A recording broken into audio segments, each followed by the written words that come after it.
E hoje nós vamos falar um tema bastante de dúvida, né, dos seguidores aqui, que é a relação entre o déficit de atenção e hiperatividade, mais especificamente a própria hiperatividade, e a ansiedade.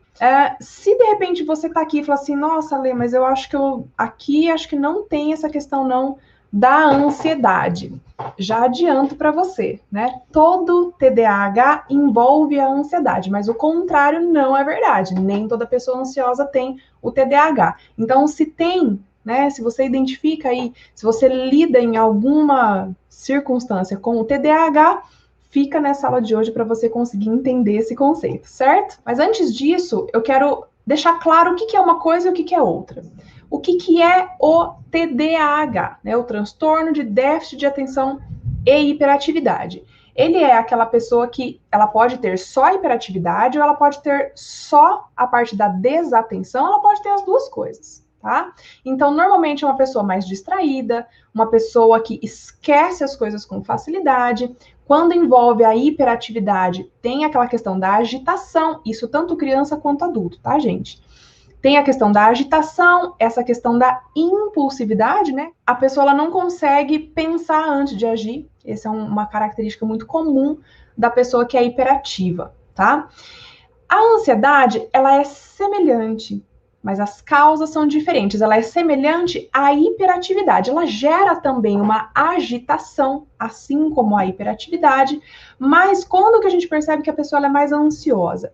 Ela tem aquela dificuldade de organização, ela tem uma dificuldade de cumprir prazos, por exemplo, ou de seguir regras, né? Quando é a criança menor, mas quando a gente fica adulto, a ansiedade vem com essa dificuldade de cumprir prazos, que acaba sendo, né, também um descumprimento das regras. O esquecimento, né, é uma coisa muito frequente em ambos os transtornos, e também a questão da própria impulsividade. E tem aquela dificuldade, né, de concluir as coisas que começam. Então, só que as causas são diferentes, né? Primeiro, o TDAH ele é genético, nasce com a criança. Então, a gente percebe que existe essa questão da distração, da desatenção, da agitação desde criança. Não é uma coisa adquirida. Isso vem desde criança, né? Agora, a ansiedade, ela, embora exista uma predisposição genética, nenhuma criança é ansiosa, né? Não deveria ser, pelo menos, a não ser que ela viva num ambiente que seja propício para ela desenvolver essa ansiedade. Então, a ansiedade ela é desenvolvida por uma série de fatores, né? Por uma série de coisas que nós fazemos no nosso dia a dia indevidamente e a gente vai gerando essa ansiedade dentro da gente, tá? Então, só para esclarecer um pouquinho, né, o que é uma coisa e outra aqui, tá? Mas o objetivo maior da aula de hoje é fazer você entender as diferenças para você, como eu falei, né, a gente identificando a raiz do problema, fica mais fácil resolver, né, gente? Então, vamos lá.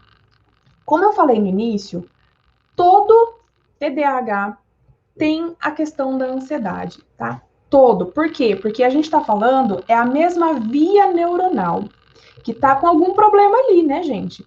Então, toda aquela linha da noradrenalina tá com algum problema ali.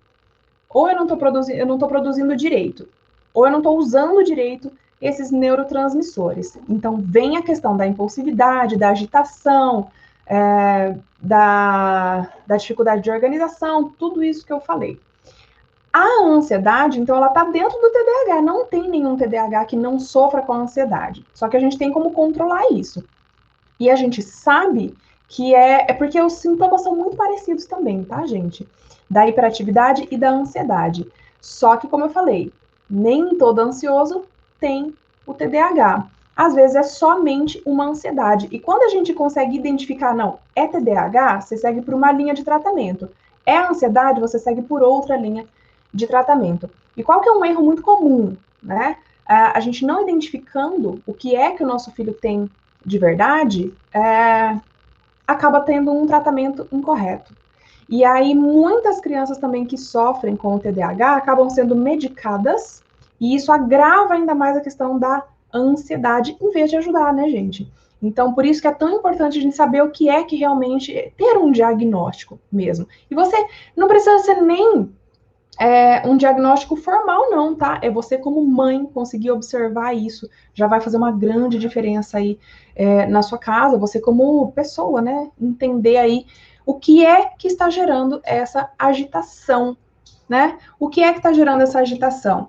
Então, eu quero que você pense em você, que está assistindo agora aqui. Você, como adulto. Será que você tem o TDAH ou você acha que você é só uma pessoa ansiosa? Como que eu percebo isso, Ale? Você sempre foi assim? Desde criança você sofre com essa agitação? A gente vai concentrar mais na agitação, na parte da hiperatividade do TDAH aqui hoje, tá? Você sempre teve essa agitação ou não? Isso nasceu depois da adolescência ou na vida adulta, com os problemas, né, que a vida adulta traz pra gente? Então, me conta, você se percebe mais agitada desde quando? Desde sempre? Ou foi a partir de quando na sua vida?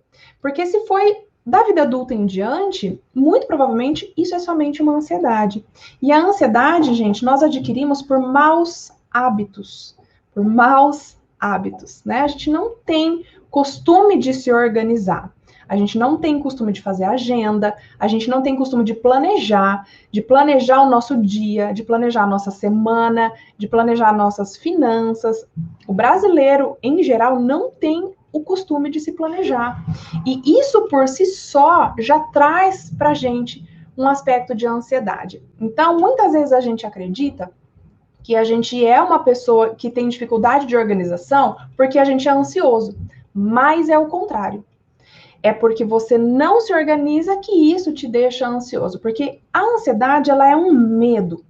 O que está por trás, né? É como se fosse um medo. Um medo do quê? Um medo do que vai acontecer no futuro.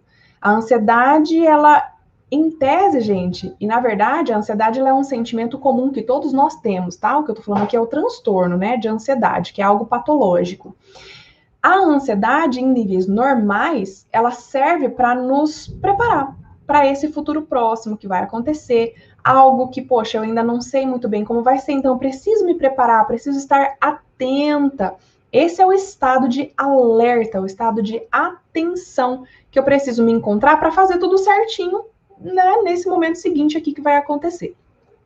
Só que quando isso passa a ser prejudicial, né, quando essa ansiedade ela é demais da conta, então eu começo a deixar ela me controlar e não eu controlo essa ansiedade. E aí vem aquela preocupação excessiva, eu acabo ficando agitada, eu acabo esquecendo as coisas que eu tenho que fazer, então eu até posso tentar me organizar, mas eu não cumpro os prazos que eu me proponho, eu não consigo cumprir as regras que me são impostas, ou que eu mesmo, né, me imponho ali, tenho que fazer tudo ali certinho, não consigo, né, não consigo terminar um curso que eu começo, porque existe em mim uma inquietação, uma agitação que eu tô deixando ela me dominar. Se você é mãe, né, e o seu filho é ansioso, você precisa entender que o controle, o gerenciamento dessa ansiedade tem que começar em você.